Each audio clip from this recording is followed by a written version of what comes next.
And then he shoved me in some stinging nettles and rode off on my bike. And that's why Sir Lenny Henry doesn't get a Christmas card from me. What? We're recording? Why didn't you say, for God's sake? Hello, my nasty darlings. My name is Piano Teeth, the man behind the voice inside your head. Can't get enough of me, can you? If this is your first time, then I suggest you go back to the start. However, briefly, I have no skin at all. I can't be up there with you, and so I stay here in the dark with Jasper the Toad. Say hello, Jasper. Why not? Shy. You're pathetic. It's rude, actually.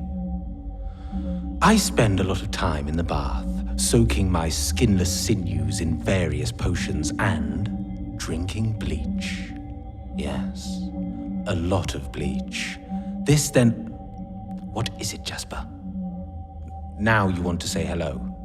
No, you can't. Had your chance. Blew it. Look, you can't rudely not say hello and then decide to say hello. That's not how this works. Either you're with us or you're against us.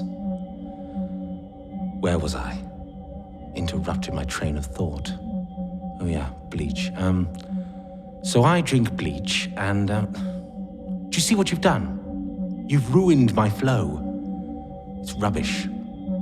This is the first impression that people get. It needs to be full of intrigue, classy, quality. If I was listening to this now, I'd hate you. Your social anxiety has ruined this introduction. Yes, hang your head. Go on. I don't want to look at you. Right. So I drink bleach. Loads of bleach. And then I'm plunged into a story which I then share with you. Which is why we are all here. My sexy scumbags. Don't judge me because of this amphibious prick. I've got one hell of a story coming up for you, I promise. But first, and this is very exciting, we have finally started to be sponsored, yes. Some faceless corporate entity wants me to act as a middleman between you and them, where I will tell you about some of their stuff and you will buy it. So, here it is. Here's the advert. Wait for it. Your mattress is shit, which is why you're tired all the time and your back hurts. No wonder you're sad and not achieving in life. You should hear what your friends say about you when you're not there. Buy this new mattress to get a good night's sleep and start bettering yourself. No more lying awake in existential dread. Instead, you'll be fast asleep in the arms of the attractive person that will undoubtedly want to have sex with you. Successful people sleep better. That's a fact. Not even science can prove. So what are you waiting for? Do something for once in your life and buy this mattress. And you too will be smiling, as if you were a happy person. Buy the mattress, now. Well, I thought I did really well there. That was an awful bit of copy and I truly brought it to life. If anyone heard that and wants me to manipulate people into buying your stuff, then please get in touch. I'll sell anything. Whatever brings the bleach in, eh? Right, that's enough of that. Bored now. Let's get on with it, shall we? This story is called Fox Hunters.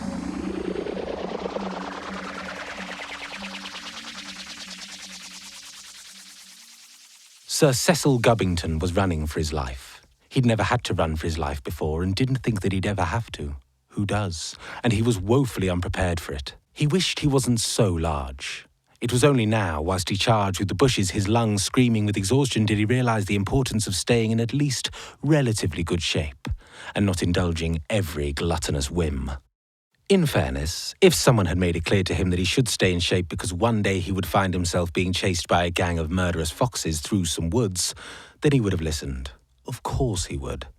In fact, if he'd have known this was going to happen, then he wouldn't have come on the Boxing Day hunt at all. Would have stayed at home, happily. But instead, here he was, desperately unfit and lumbering through the trees, chased by foxes riding on deer, determined to kill him. His horse dead, his friends dead, probably, and he had a stitch. Typical. He wished he could stop, catch his breath, plan, assess, but he had to keep going. He slipped on some leaves. "Stupid fucking boots," he growled. They were fine when you're on a horse, chasing something down with a load of other people, behind a pack of dogs, blowing a little horn. But outside of that, this whole outfit was very impractical. The helmet was useful, he consoled himself. At least it offered some protection from the low-hanging branches and vicious brambles as he plunged desperately onwards, knowing that his predators were close behind. He kept an eye on the steep decline that fell to his right, wondering if he could throw himself down the bank should the time come. And how long until that time came? The only reason he was still going was because they'd caught Gerald first. Poor Gerald. He'd watched, for as long as he dared, from the bushes. His stomach turned, remembering Gerald's pitiful screams for help as they gutted him, and the way they wiped his blood on their faces after. Disgusting. He'd ran then, as quietly as he could, their howls of victory racing after him. But what could he have done? He couldn't stop. He can't stop, not till he was safe. The other issue of the outfit was that a winter woodland does not provide a suitable backdrop for a bright red jerkin. There was nowhere to hide. Might as well have been dressed like a Christmas tree. Hunters normally paint their faces or cover themselves in... Oh, fuck! Sir Cecil was thrown from the path, tackled by an explosion of arms and legs that threw him down the bank. Both he and his attacker tumbled down. He choked through a blur of dead leaves, legs and twigs, until a tree broke his fall, knocking any remaining wind from his lungs. Immediately he felt more hands on him, and he was dragged beneath the overhanging roots of the tree where they formed a shallow cave. He gulped for air, his lungs desperate for oxygen, but the hands didn't stop as they began covering him with handfuls of mud, leaves, and all manner of shit from the forest floor. "What the..." he spluttered once they'd finally stopped, but he was silenced by a muddy finger placed over his lips. Blinking away the soil, he sat up and looked to see the faces of Flora Sourbutter, Tristan Lockwood, and Sir Bertie Darcy Rub-a-Dub-Dub laying on the floor, staring back at him. "Shut up, Cecil," hissed Flora Sourbuts, her voice cracking like a whip. "They're coming." "That's Sir Cecil," he thought to himself as he joined them, laying down on the floor. Seeing that he wasn't as far into the small cave provided by the roots as he would have liked, Sir Cecil attempted to squeeze his way further in between the others, but a sharp elbow from Flora put an end to that. Instead, he settled for trying to make his large frame as small as possible, which wasn't very. All four lay in deathly silence, listening intently for their pursuers. Flora Sourbutt lay to his right, steel blue eyes unblinking as she cocked an ear to the side. A robust woman, it was her who organized the hunts, owning the kennels that housed the hounds. "I hate runts," she would say, whilst informing someone of how she personally disposed of any pup that failed to meet her standards. To his left was Sir Bertie Darcy Rub-a-Dub-Dub, a former major in the Territorial Army. He often wore a chest full of inexplicable medals despite never having fought in a war. And then there was Tristan Lockwood, a young man from the next village whose penchant for sex parties and ketamine had cut short his career in politics. He was now vaguely working as an actor and house DJ, and did something on Instagram with sparkly clothes. Sir Cecil disliked all three, but due to present circumstances was relieved to be in their company. Hoofbeats thundered on the path above them, before coming to a halt. They froze in terror as they heard paw steps padding towards them in the undergrowth. Flora peered through a small hole in the roots, holding up a finger to indicate there was only one of them coming. The paw steps stopped by the tree, and the group immediately assumed that they were going to be discovered. They all readied themselves to run or fight. No one had fully decided, but probably run, hoping that the others would fight. After a momentary pause that felt like forever, they instead heard a gasp, followed by a splatter that became a steady stream of piss that trickled through the roots onto Tristan. His eyes bulged as he realized what was happening, but out of fear was forced to remain motionless, his mouth tightly shut, his lips quivering as a cascade of wee-wee ran down his face. Having relieved itself, the fox made its way back up the hill where, after an exchange with the others, the group charged off. The hoofbeats grew fainter till the forest was returned to its still silence. "Yuck!" gasped Tristan, wiping at the fox piss dribbling down his chin. "That was close," said Sir Cecil, heaving himself into a sitting position. Heard you coming a mile off, sneered Sir Bertie. No wonder they were chasing you. We've been incognito this whole time, hiding away, and then we hear you smashing through the trees like a great lumbering cock. Incognito? Fuck off. I was doing fine until you threw me down the bank. Now my ribs hurt, and I'm covered in shit. It's camouflage. Using the natural surroundings to blend in. The foxes can't sniff us out if we smell like everything else. I was in the army. Bollocks, Bertie. We've all seen Predator. Sir Bertie went to argue back, but had to concede that this was the case. Worked, though, didn't it? He shrugged. Anyone else with you? Asked Flora. Yeah. Gerald was, but, yeah. He trailed off, his eyes finishing the sentence. There was a momentary pause amongst the group, a mark of respect for their fallen comrade. They looked at one another, then all about them, realizing that they were probably the only ones left. The forest was now much bigger and a lot more threatening than when they'd set out this morning.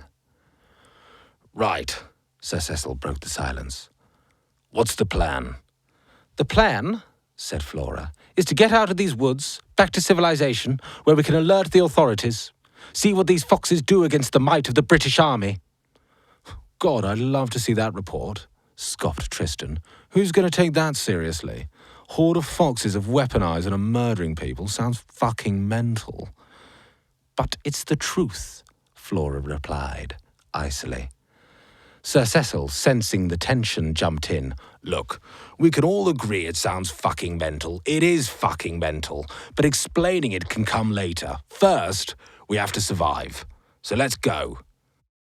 Who put you in charge? Sir Bertie chimed in. As the only member of this outfit with military experience and leadership training, I really think it's I who should be giving the orders. I don't care who gives the orders, Bertie. I just want to remain alive. If you want to lead, then lead. What are your orders, sir? Sir Bertie's triumph faded as he realized the impotence of his next command. Right, yes. Let's go. He began walking in one direction. Then, realizing that they had just come from that way, was forced to turn round and begin trudging back. This way. Come on, follow me, he said as he passed through the others. Sir Cecil exchanged looks with Flora and Tristan before they filed off, following their commander in a terrified single file through the trees. As they trudged on, the sky remained an unchanging grey smear, hanging heavy on the branches of trees that looked down, grim and unforgiving at the beleaguered group of desperate survivors, staggering over their roots. Yo, guys, Tristan broke the silence. I was just thinking, right? Wouldn't it be total jokes if, we'd all taken acid and this was some, hideous trip, you know? Just imagine. Despite being met with a please shut the fuck up silence, Tristan continued. Mind you, my mate Hugh, bit of a shaman and total ledge de la après ski, he says that when you're tripping and having a less than peng time, you've got to just sort of surrender to the experience. So maybe that's what we should be doing now anyway. What do you reckon, Flora? Flossie? Can I call you Flossie? Flora stopped, slowly turning to look at Tristan with a stare that shrunk his balls and sucked any life out of the conversation. No, she whispered. They carried on, in silence. It became clear that they weren't going to make it out of the woods this side of nightfall, and the morale of the group fell ever lower. Seeing friends butchered, hunted by foxes covered in mud, cold, damp, and on top of it all, hungry, it had been an unrelentingly bad day. Sir Cecil's mind drifted to all the Christmas leftovers that would have been laid out, awaiting his return. The remains of a 3-bird roast, wrapped in bacon, half a beef Wellington, wrapped in bacon, the sultry slabs of rosy gammon, wrapped in bacon, the cheeses, the bubbles and the squeaks, and the puddings, oh God, the puddings, the trifle bathing in a pint of sherry, the crumble crumbling beneath the weight of sugar and butter, and the Christmas pudding which he didn't really like, but right now would swap his second house for. His stomach rumbled mournfully. Shh, Sir Bertie winced at the noise. I can't help being hungry, Bertie. Train yourself to go without. Brav, there's got to be something round here, said Tristan, whose stomach also growled. We are in, nature, after all. Isn't that where food basically began? Having come to a natural halt, the others looked around their surroundings. Thick as he was, the lad was right. There had to be something to eat in the woods. I mean, Tristan continued, we are hunters after all. Surely we can catch something like a rabbit or a cow. Do you know what I mean? The hearts of the others collectively sank. Flora, seemingly reading their minds, said, "Has anyone here actually hunted anything? Not on a horse with a pack of dogs and a trumpet, properly? Or knows how to forage? Or has any knowledge of the woods, beyond walking in the bit that they own?" "I killed a badger once. Hit it with my car. Had to finish it off, though. Dropped the spare tire on its, He trailed off as his hands finished the mime of the badger's demise. Yeah, so I watched this episode of Bear Grylls once where he ate a load of bugs. And where was this? Asked Flora. On the telly, Replied Tristan. No. What country? Oh, Australia, yeah, in the outback. And he pissed on his T-shirt, drank it because it was so hot. Nutter. With lightning speed, Flora grabbed Tristan by the throat, lifting him from the floor before Sir Cecil and Sir Bertie managed to drag her away. Tristan fell to the ground and lay there, whimpering. Flora spat on the floor, breathing heavily as she calmed herself down. Realizing the situation needed strong leadership, Sir Bertie stepped forward. No one needs to drink their own piss. This is Britain. In winter, there's water everywhere. Let's just press on a bit. There's nothing now, but a bit further on we'll find something. I can sense it. With no other options, the group begrudgingly followed.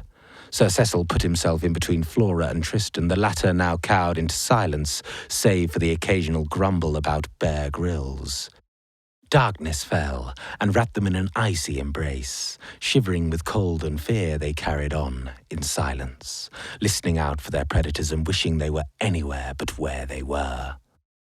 There, said Sir Bertie. I knew we'd find water. The others looked to see where he was pointing, to see a rank brown puddle, lit by moonlight, laying in the path. "I am not drinking that," said Sir Cecil. The others agreed. Nonsense, it's fine, look. Sir Bertie went and knelt over the puddle. He stared into the thick grey sludge. It looked like death. But he'd committed now and couldn't lose face. Scooping up a handful of muck, he pressed it to his lips, held his breath and began to slurp on it. There were sounds of disgust from the others. For God's sakes, man, you're eating mud, said Flora, staring at Sir Bertie with utter revulsion. Tristan began taking off his jacket. No, this is mental. I'm drinking my piss. Hold this. He thrust his red hunting jacket at Sir Cecil, who held it, confused as Tristan whipped his cock out and began pissing. Hold it still, Cecil. "Stop pissing on me, then." Meanwhile, Sir Bertie was on the floor, clutching his stomach and retching. It's really not too bad. Come on, Flora. Have some. Flora. Flora. He turned to find her. But Flora wasn't there. Gentlemen, stop. Flora's gone. They all looked round, Tristan's pissing the only sound to punctuate the eerie silence. They immediately began scouring the surrounding bushes, but after a couple of minutes of searching, they returned to the puddle.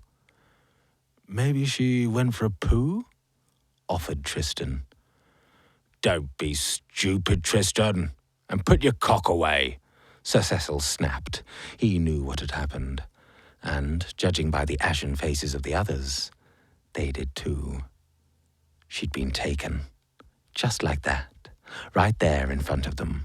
A breeze lifted the leaves from the trees, and the three looked around nervously at the noise, conscious of the fact that, clearly, they weren't alone. Shall we continue?" suggested Sir Cecil. The others shrugged in agreement, knowing full well that to remain was certain death. By pressing on, they could fractionally improve their chances to more or less certain death, which was better. Besides, at least with 3 of them there was more of a chance to get away, whilst the other 2 could be offered as a distraction. All of them privately thought. They carried on through the bleak darkness in sombre silence. Hunger and fear brought a sharper edge to their senses, and every sound coming from the woods caused an inner panic attack. They kept low, as if by ducking down they would somehow become invisible to the predators that knew exactly where they were. I mean, whatever gets you through it, I suppose. A husk of dawn slithered through the skeletal trees around them. Bent, twisted, they seemed never-ending as gnarled branches reached out to pull them into the dark woods. Sir Cecil had had enough. His stomach screamed with hunger and his legs roared with pain. The riding boots, though stylish, were proving to be absolutely detrimental to his feet. A blister that had formed on a cluster of other blisters burst, and with a cry of pain, he collapsed among the roots of a tree. Tristan took his cue and stopped as well, stretching his legs against the tree trunk. "Come on, get up. We have to keep moving," said Sir Bertie. Why? Wheezed Sir Cecil. We don't know where we are in these fucking woods. I've never walked so far in my life without coming across a pub or a tea rooms or an ice cream van. It's like we're walking in circles. Sir Bertie looked at the floor. He had noticed that they had been going in circles on several occasions. As no one else had noticed, he'd not said anything, feeling that would undermine his leadership. Instead, he hoped that a new direction would yield a better result. Instead, it just seemed to lead them into another circle. What's the point? Sir Cecil said again. Clearly, he'd hit a wall, resigned to his fate. Sir Bertie saw a chance to step up. Terrifying though their circular death march had been, it had given him time to think. At the prospect of coming to the end of it, he realized that his life had been completely and utterly pointless.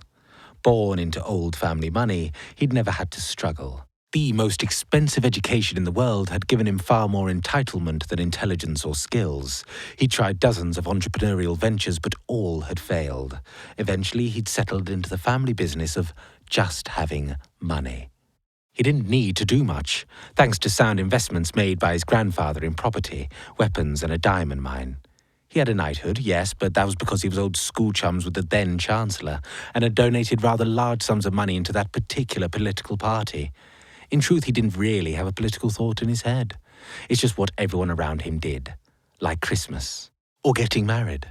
And his wife wasn't exactly enthused with his existence. There'd been some affection at the beginning, but that had given way to a mutual desire to see as little of each other as possible. That's why he joined the TAs, in the hope of finding some purpose in this bizarre stretch of time he found himself floundering in. Guns, camping, camaraderie. He thought it would be a grand adventure, but really it had been quite boring. Lots of shouting and running up hills. He realized, however, that this was it. This situation. If he could get them out of these woods and alert the powers that be to the fox war set to ravage the nation, then he would be remembered for something, surely. His name would appear in the history books. Brave Sir Bertie the Bold. Either was fine. The point, Sir Cecil, is that we have to. We are British, and duty runs deep in our veins. And as Knights of the Realm, we are duty-bound to persist until the very end. At least one of us has to escape to warn our fellow countrymen about the enemy within. It's do or die. And with a dramatic turn, he span round and began striding off, assuming that his speech had sufficiently roused them in following him. It hadn't, and the other 2 stayed where they were, watching Sir Bertie walking away. For Britain, boys, he called back, unknowingly. For Queen and cunt. Ah! He stopped and turned to face the others, looking down at the javelin protruding from his chest, then back at them, confused, before he collapsed in a crumpled heap. Oh dear, he murmured with his last breath.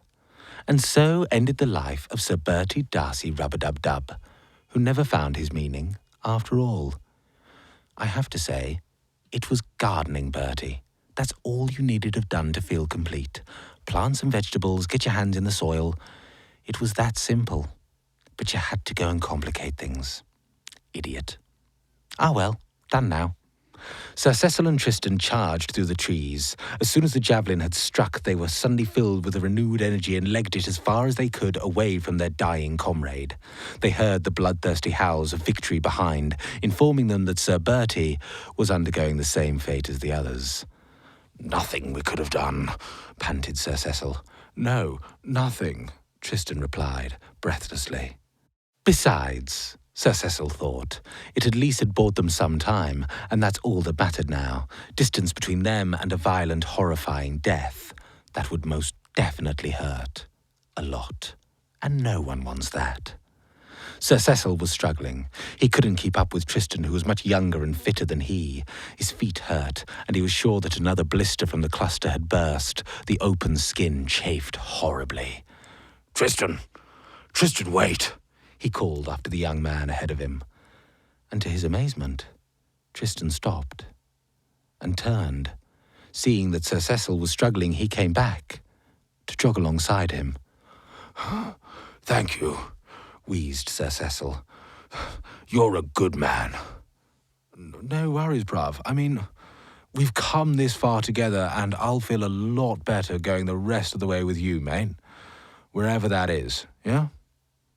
They smiled at each other, energized by the warmth that hope can bring, even in the most desperate of times. Tristan suddenly lurched forward, landing face down in the dirt where he yelped in pain. He looked back to see what had tripped him and retched in horror as he saw his foot, mangled in the jaws of a vicious trap, hidden in the undergrowth where no one could see it until it was too late. He grimaced, grunting with pain. He tried to stand, but unable to put any weight on his trapped foot, he fell back down again, causing the metal teeth to bite further into his bone. "Help me, bruv," he pleaded with Sir Cecil, fumbling with the trap, trying to find a way of releasing it. But Sir Cecil just stared at Tristan's bloodied ankle. Even if he did release the trap, how much slower would they be now one of them could barely walk? He made up his mind. "I'm sorry, Tristan," Sir Cecil said. "What?" spluttered Tristan, realizing what was happening. "Come back, please! Not cool, bruv, not cool!" But Sir Cecil was gone, charging through the woods once more. Tristan's screams and curses began to fade away as he ploughed on. Besides, he thought to himself, there was nothing he could have done. Nothing at all. How could the foxes be doing this? Animals which up until now had only been interested in feeding and fighting and fucking. Now they had him on the run, a human, top of the food chain, hadn't even thought about the food chain until he found himself back inside it. After a few hours, Sir Cecil was still going. He had moved beyond exhaustion into a state of delirium. Running was out of the question now. His trembling legs wouldn't allow it. But he would not stop, stumbling, shuffling. His heart pounded away, threatening to burst from his chest, his lungs swollen sacs red hot and gasping for air.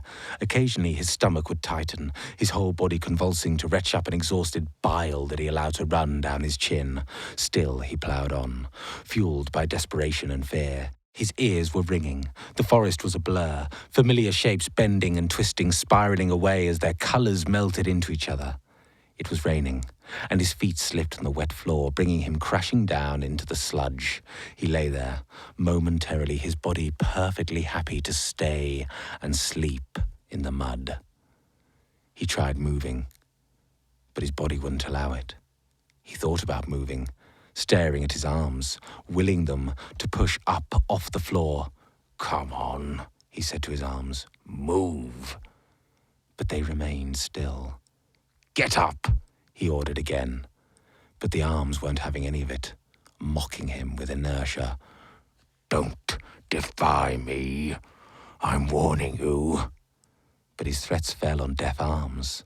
Filled with rage at the limb's disobedience, Sir Cecil launched himself at the left arm, biting down hard on the exposed flesh of his hand. The arm struggled to free itself, but Sir Cecil bit deep. The right arm, seeing his twin in trouble, began punching Sir Cecil in the face, but he continued like a dog with a bone. Nothing could stop him, not even a whack on the nose, which immediately gushed blood down his chin. He bit harder, smiling as he felt the left hand's flesh tear between his teeth. It was only when the right hand began gouging his eye did Sir Cecil finally let go. "You vicious bastards!" he cried, staring down at his bleeding hands, which shivered in the cold. They looked so vulnerable, so scared. Sir Cecil was suddenly overcome with remorse and shame for what he'd done to his poor hands, his innocent fingers, that had been by his side this whole time, fed him, washed him, stuck by him no matter what. I am so sorry, he sobbed. Please, I am sorry.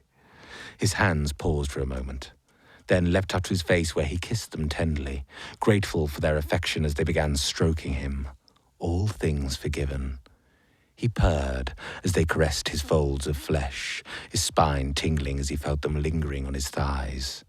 He knew where this was going, and lay back in the mud, staring at the treetops as he felt fingers undoing his belt and sliding over his pubes. Ooh, cold. He flinched, and the hands warmed themselves up before going back down. Sir Cecil closed his eyes, oblivious to the wet mud on his backside, groaning, lost in pleasure. His hands continued, determined to give him something good, to take him away from all of this. He looked up at the empty trees that loomed over him, watching him. He liked that. Let the forest watch. "Enjoying yourselves?" he shouted up. "Filthy trees. You like it, don't you? Perverts!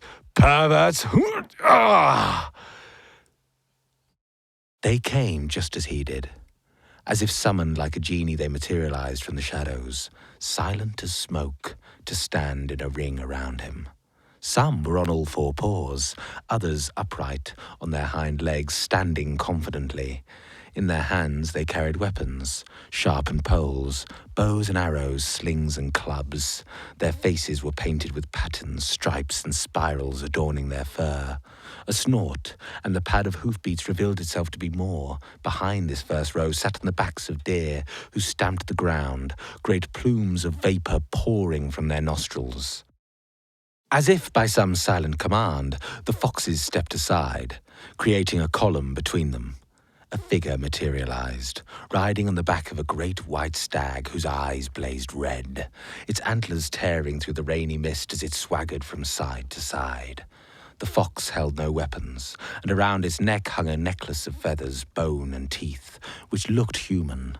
Its body ran with rivers of scars that cut through its fur, which was painted woad blue with signs and symbols. It stared at Sir Cecil with a single jet-black eye, the other forever closed, sealed shut by another thick scar which ran down from an ear to the corner of its mouth, curling into a sneer of pure disdain for the bloodied and broken man knelt at its feet. "I am Degba, Queen of the Swiftpaw, ruler of the great South Forest." Sir Cecil's mouth hung open in disbelief, not just because the fox spoke to him, but also because he found her strangely attractive, and it's always a shock to discover that you're into bestiality. But now was not the time to dwell on one's newfound sexual perversions, not when your life's on the line. You can talk," he eventually said. "Yes," Degba replied, curtly. Sir Cecil looked into her cold, unforgiving eye, then around him at the ring of foxes. This is how it ends, he thought, ripped apart post-wank by a gang of painted vermin, covered in 2 days' worth of sweat and filth, hungry and exhausted with his dick in his hands. Him, a knight of the realm. "Please don't kill me," he begged the Queen. "Please, I never even wanted to go on the hunt. First time, actually. It was the others. They made me. I've never hurt a fox. Ever. I'm a vegetarian. Please, please." Degba, along with the other foxes, looked with disgust at this pathetic man laying on the floor at their feet, remembering the times their brothers and sisters had begged for their lives before the hounds had ripped them limb from limb. "You are not going to die today," Degba growled. "We need you." Sir Cecil shuddered with relief. "What do you want? I'll do anything," he asked. "Are you a man of standing amongst your people? Will they listen to you?" Degba asked. "Well, I'm a knight of the realm." The fox stared at him blankly. "Which makes me pretty important, yes," he clarified, fumbling earnestly with the buttons on his trousers.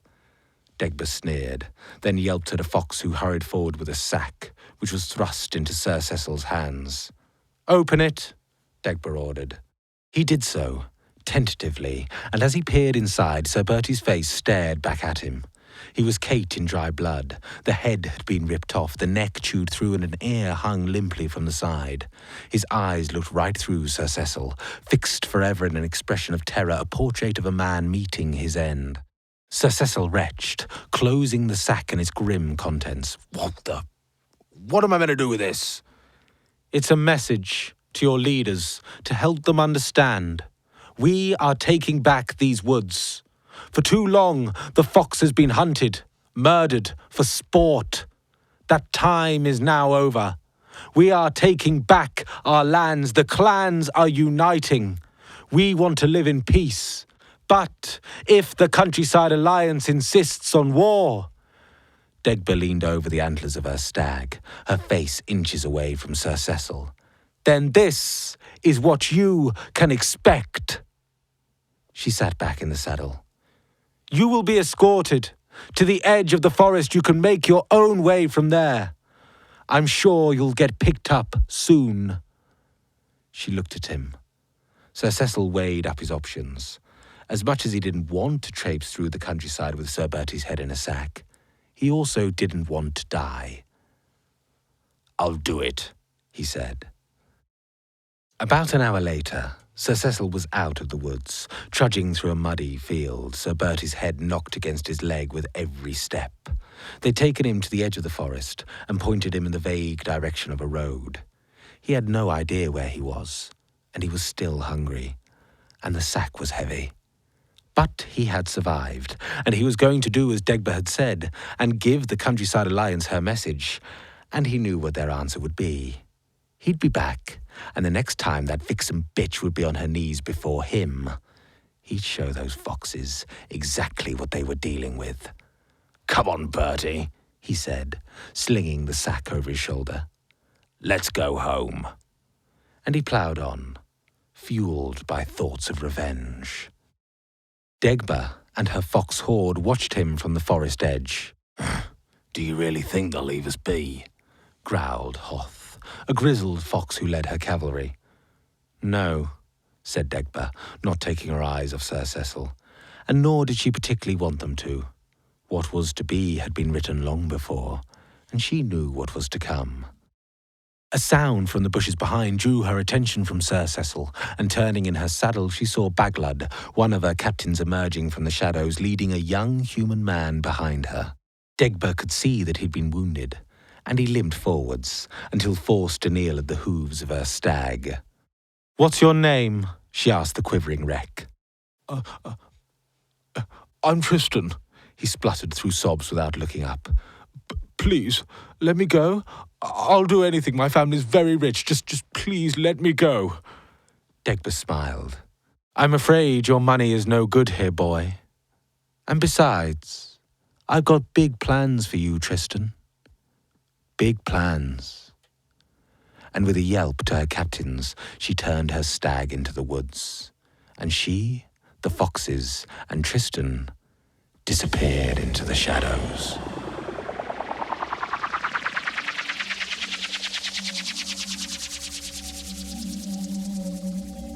And that is where the story ends. For now. It wouldn't let me have it all. What a tease. Clearly it hasn't made up his mind where it's going. Or it just wants us to wait. Such a fickle temptress. Stories can be like that. But I feel this won't be the last we hear of Sir Cecil Gubbington and the Fox clan. Oh no. Just you wait. Well, I am sorry to be leaving you hanging from the cliff, but I must go. My bath is ready, and I'm bored of your brain. Don't forget, buy a mattress. Until next time, hold tight and be well.